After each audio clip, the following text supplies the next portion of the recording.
If I seem a little stiff, it's because I was targeted in football on Friday and took a rib shot and was on the ground and probably bruised my ribs, so be gentle with me. If you want to hug me, do it lightly. And if I have a hard time projecting, forgive me. But welcome. Today we're going to unpack. We're doing something this way. The plane is landing this way. Clear the runway. Everyone here, move over here. All right. Have fun at youth group. Work in progress. We're a work in progress. But I have a question for you guys this morning. Have you ever reflected on your past and thought, if I had done what was right then, would my life be different now? Have you ever looked back on your life, and maybe you were younger, and thought, if I would have done something different then, would life be easier now? Last week, Bill warned me and said, you should wear pads. And I said, I'll be fine, it's flag football. I ignored his warning then, and now I can't sleep now.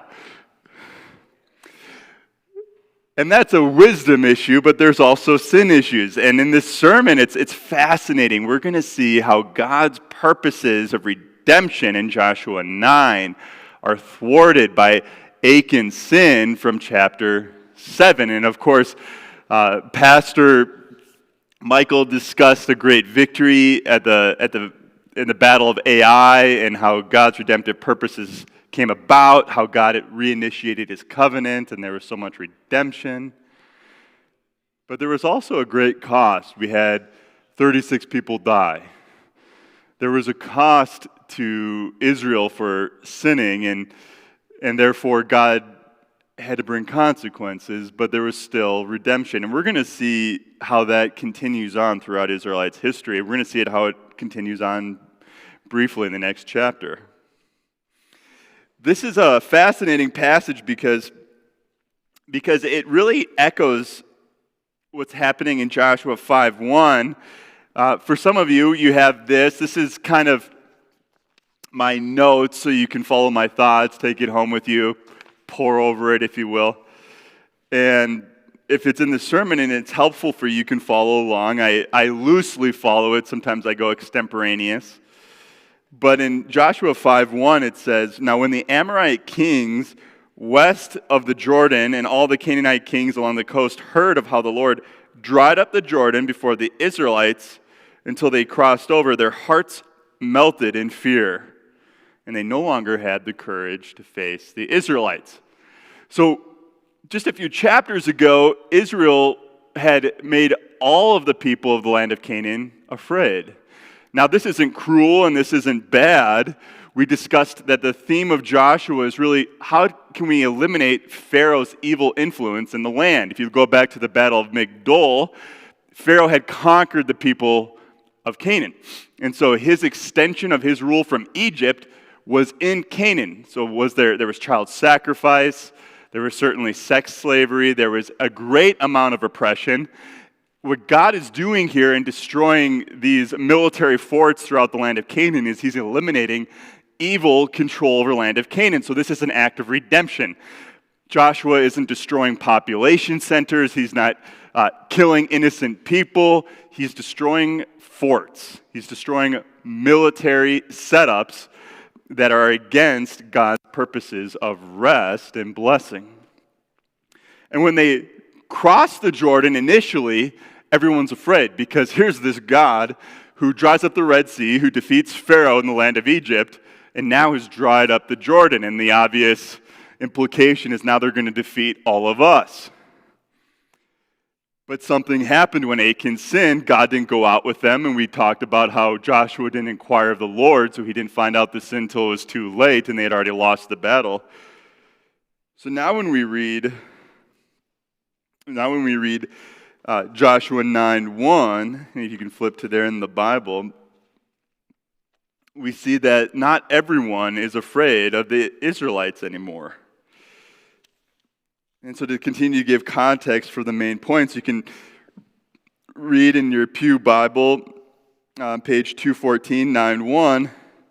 Now when all the kings west of the Jordan heard about all these things, so this is recalling chapter 5, all these kings in the land of Canaan, heard about these things, those in the hill country and on the western foothills and along the entire coast of the Great Sea and as far as Lebanon, the kings of the Hittites, Amorites, Canaanites, Perizzites, Hivites, and Jebusites, they came together to make war against Joshua and Israel. What a contrast. All these kings, they're no longer melting in fear.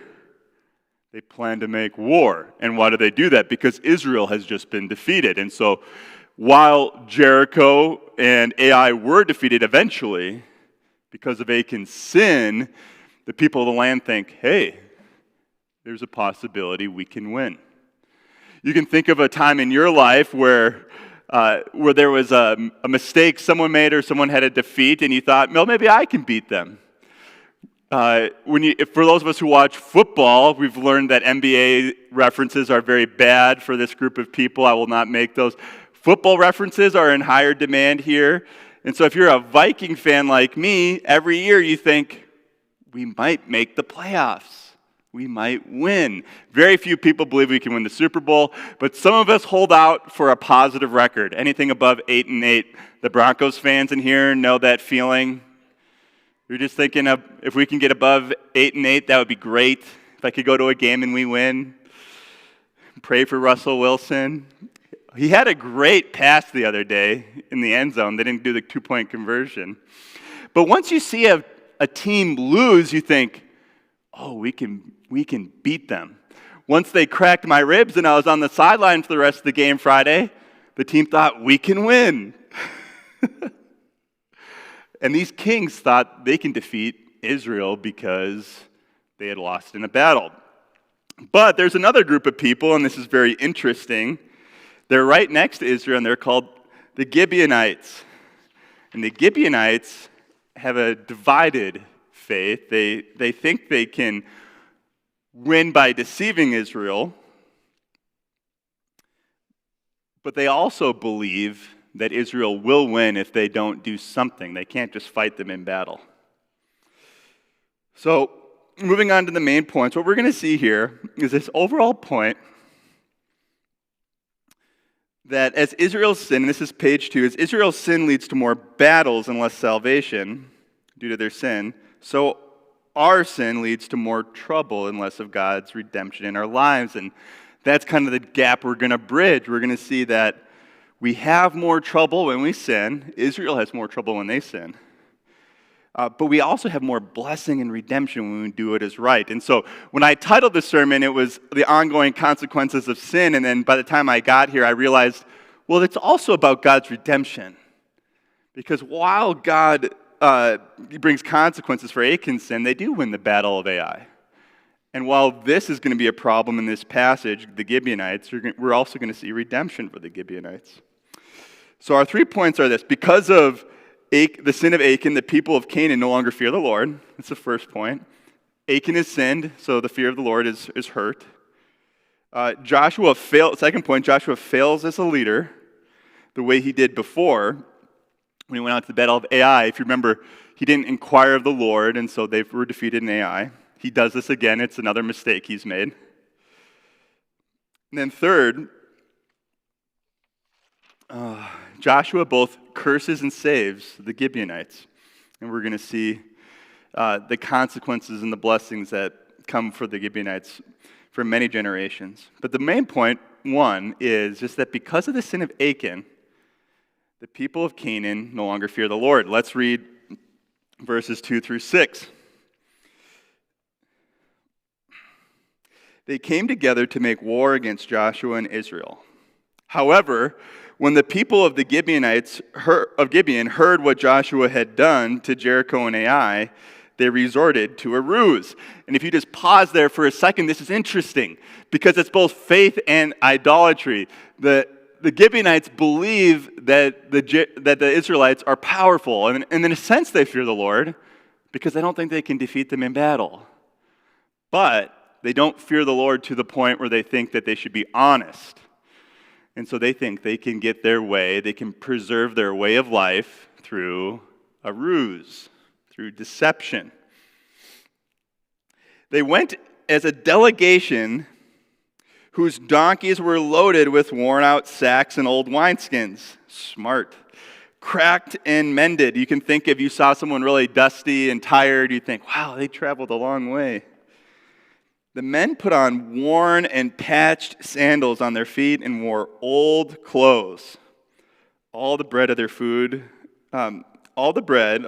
supply was dry and moldy. When they went to Joshua, the camp at Gilgal, they said to him, "And the men of Israel, we have come from a distant country.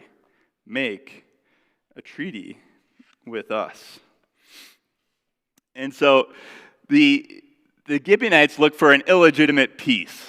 They look for safety and redemption without really coming to God. We know that God's plan is to bring rest to the whole world when he promises to Abraham three things: that he would have descendants, a great name, and would have a land. It was so that he would be a blessing to all the nations of the world. And so Israel is being developed to be a blessing. He's blessed to be a blessing. Maybe you've heard that statement at some point in your life. I was blessed to be a blessing. That comes from the Bible. And the purpose of Abraham being blessed was so that people like the Gibeonites would be blessed. God's not against the nations of the world. He's trying to save them. The only problem is they do a lot of evil, and so we got to get evil out. Hell on earth is because of sin. It doesn't have to be that way. The more we kick out evil, the better our lives are. But the problem is, when we want to preserve our way of life, we want to be related to God without repenting of our sin, and that's what the Gibeonites want. They want to be allied to God, but they want to preserve their way of life, and they kind of succeed. It reminded me of the missionary efforts to Japan. I was recently discussing that with a friend who read the book Silence. Who here has watched the movie Silence or read the book? Ooh. Not a good analogy. Oh, we got one over there, Pastor Michael. Thanks for supporting me, buddy. I think we're going to see an increase in movie and book sales for that show after today. It's an example of the missionary efforts to Japan. It's very interesting.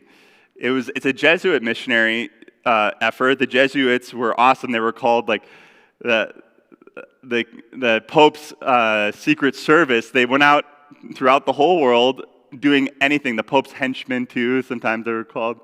And they were just awesome. They would go through any danger. They would do anything. You know the Enneagram? Have you guys heard the Enneagram? Okay, they were the progenitors of the Enneagram. They were really into psychology, and they were trying to understand human psychology and how to reveal people's need for Christ. And so they were these awesome psychologists. They targeted political leadership they thought, if we can get the ruler of a country to become a Christian, then the whole country will become Christian. And they did that to Japan. And I don't want to pile on the Jesuits because they've done a lot of good things in the world. But one of the things that was obvious in what happened with Japan is that they had gotten too cozy with political leadership, didn't have them repent, and there was an uprising of the people against them. And what happened is Christianity was pretty much extinguished through brutal torture in Japan. And the movie Silence recalls that. And that reminds me of this, that we cannot deceive to get the results we want. If we try to deceive people, what will happen is there will be consequences for that sin. The book of Proverbs discusses all of this. This is fascinating. If you want to know how to interpret the Proverbs, you want to see it as morality as effective for life and immorality as ineffective for life. And so what they'll often give they'll give a statement of a sin, and then its consequence. And then the book of Ecclesiastes and Psalms say there's not enough consequences. The evil are prospering. But in the Proverbs, there's a strong vote of confidence for how God operates in the world, and then over time there are consequences if you sin. And there's blessings if you do what is right. And we see that illustrated here. The Jesuits had an unholy alliance with the politicians of the day, and that led to Christianity being extinguished. And so the principle is just that sin leads to trouble. We might think it'll accomplish a goal now. We might think, okay, maybe I'll get my way if I lie or tell a white lie or kind of manipulate a situation. But what will happen eventually is God wills that doesn't work. God will make sure that doesn't work because that's his justice. But the question is also, was Achan the only one who caused trouble in Israel? Is it just Achan's fault? Is all this just Achan's fault? The Gibeonites sinning and all that? Well, that leads to the second point. No, it is not all Achan's fault. Main point 2 on the next page is that Joshua fails as a leader the way he did before, going out to battle in Ai. He doesn't consult the Lord before he makes a decision.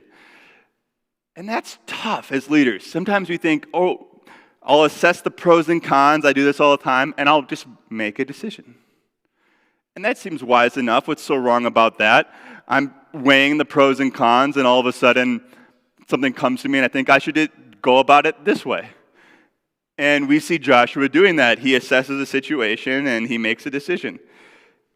But let's see if that was the right way to go about it.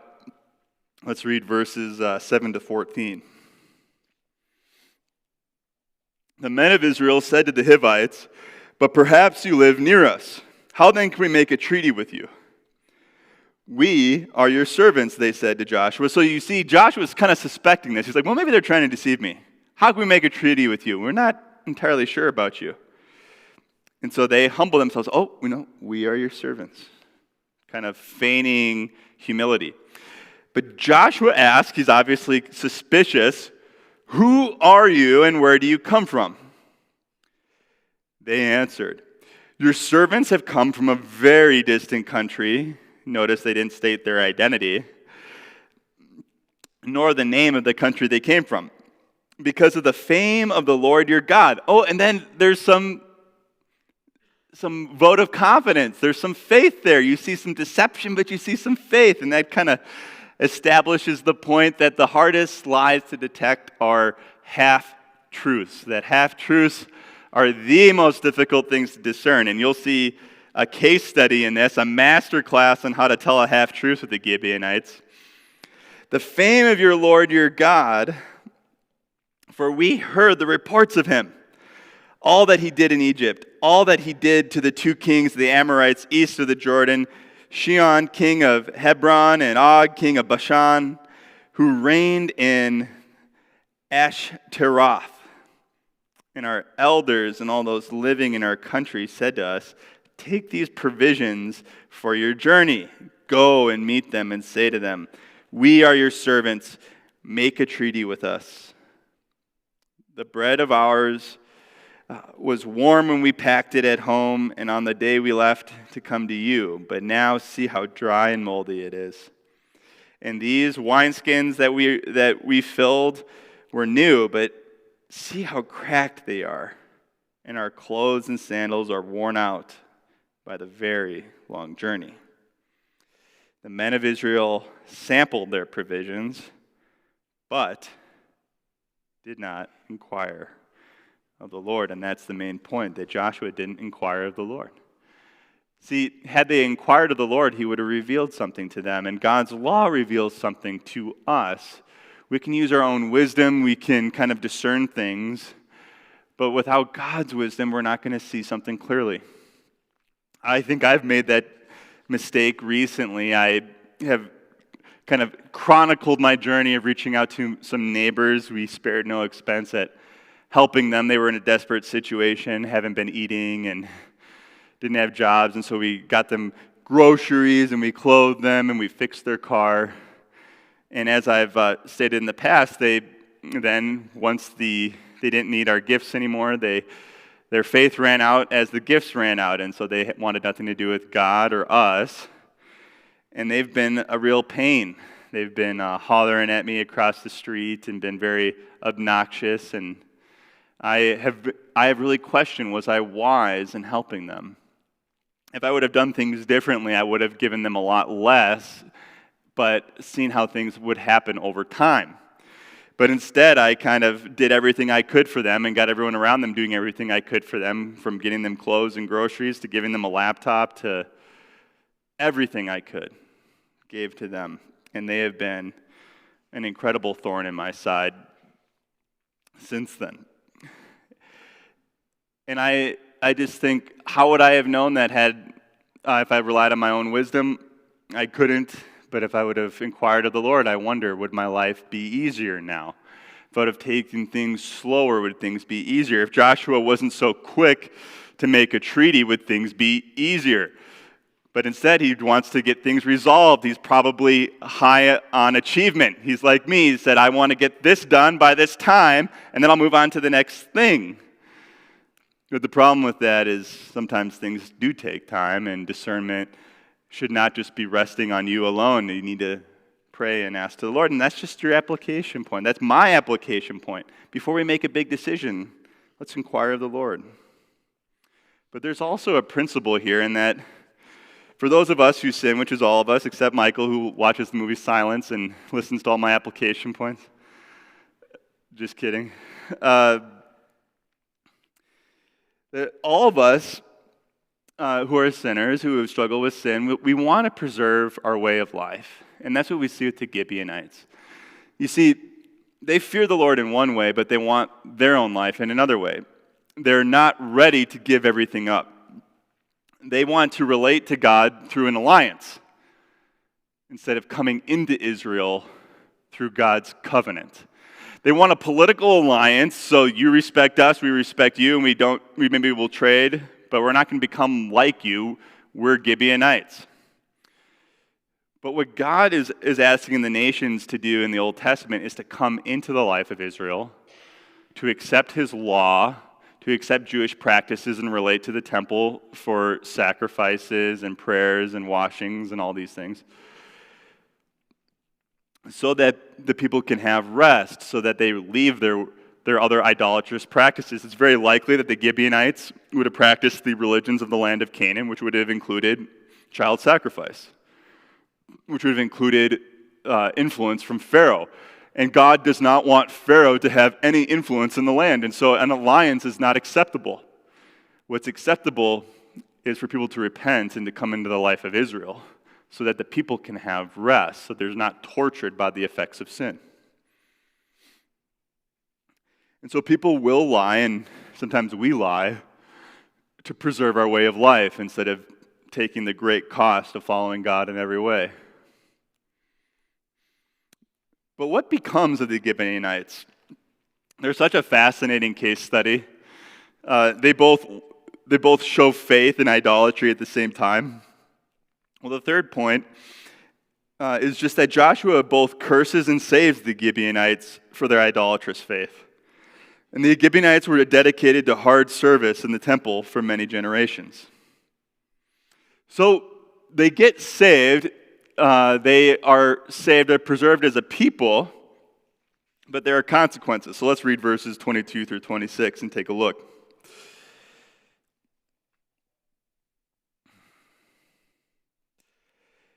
Joshua then summoned the Gibeonites and said, "Why did you deceive us by saying, 'We live a long way from you,' while actually you live near to us?" That's a good question. "You are now under a curse.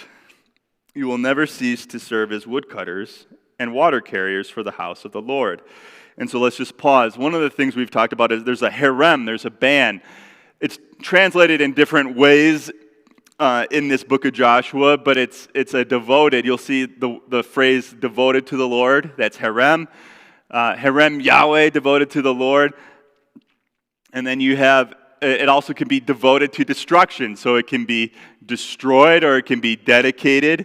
And here their faith preserves them. They're not destroyed, but they still have to relate to the temple. And so now they will be dedicated to the temple. They will have to serve the temple of the Lord. And in a way, that's a great blessing. The Levites are dedicated to the Lord in that way. And so it's interesting because they both have a hard labor.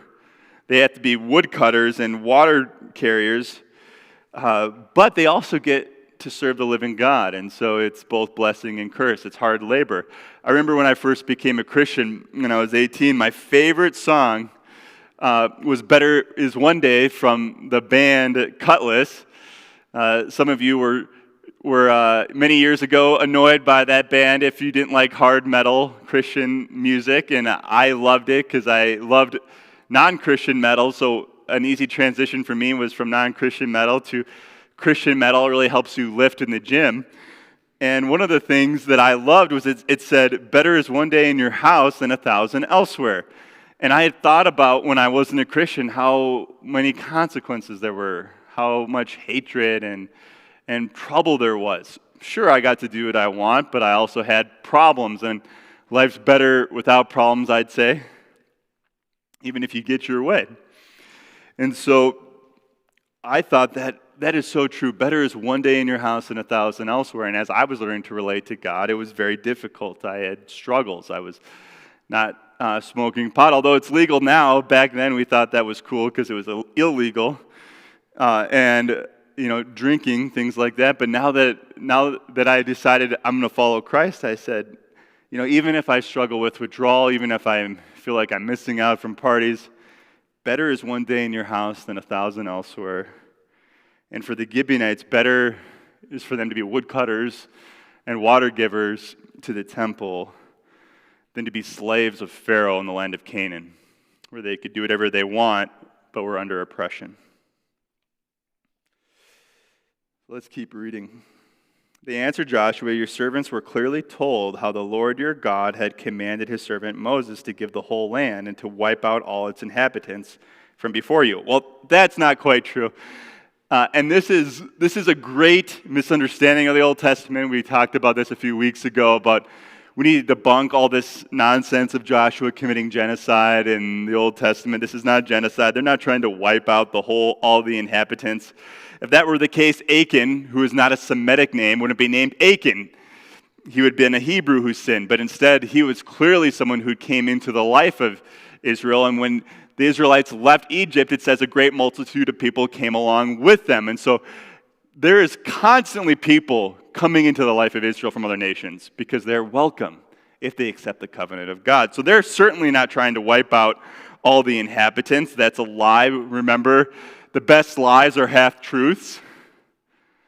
And so they're kind of mischaracterizing the situation. We had to deceive because you would have killed us. It's like, no, you could have been honest and been a full Israelite, a full part of the life of Israel, not necessarily doing hard labor in the temple. So they go on with their rationale. So we feared for our lives. Well, that's not such a bad thing because that means they fear the Lord because of you. And that is why we did this. We are now in your hands. That's humility. They're submitting to them. Do to us whatever seems good and right to you. So Joshua saved them from the Israelites. Of course, the Israelites are quite mad. They think, well, you deceived us. We should be able to kill you. It's like, well, no, you can't because you made a treaty with us. You have to uphold your word. Your word is binding. So Joshua, whose name is he who saves. God saves Joshua, Yeshua. And they did not kill them. That day he made the Gibeonites woodcutters and water carriers for the community and for the altar of the Lord at the place where the Lord would choose. And that is where they are to this day. And so the Gibeonites, while they deceive and kind of say half-truths, they're also saved because they fear the Lord. They made an alliance, and it's better to be woodcutters in the house of the Lord and water carriers than to be alienated from him. But the principle is this, that both sin and faith have consequences. We see here that God is gracious and doesn't just wipe them out for sinning. He says, well, you showed some faith. You feared us. You decided to not go to battle and join all the other kings of Canaanites against us, the other kings of Canaan to try to fight us. So you get to serve the Lord in the house of the Lord. But the consequence is that it's going to be tough. It's going to have a lot of water carrying. You're going to be cutting wood. And that just goes to this greater point that sin leads to more trouble and less of God's redemption in our lives. But on the happy note, righteousness leads to more blessing and more of God's redemption in our lives. So as we transition, I want the worship team to come up, and I also want us to remember 2 Samuel 21, 1 through 14. We'll talk about this in the benediction, but this is, in this chapter, Saul has been killed and Joshua has been killed. And there needs to be something done about what Saul did. You see, Saul slaughtered the Gibeonites because he hated. The tribe of Benjamin has this history of kind of hating everyone else but themselves, whether it's Israelites or non-Israelites. And they slaughtered the Gibeonites many generations later from this date.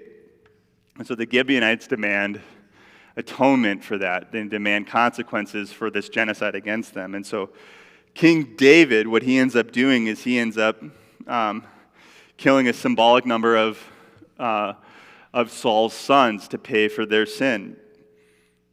And what's amazing is afterwards, the Gibeonites are never talked about as slaves or as woodcutters and water givers. They're fully incorporated into the life of Israel. So while there was temporary consequences for the Gibeonites for their deception, eventually they become full Israelites because of their faith in God.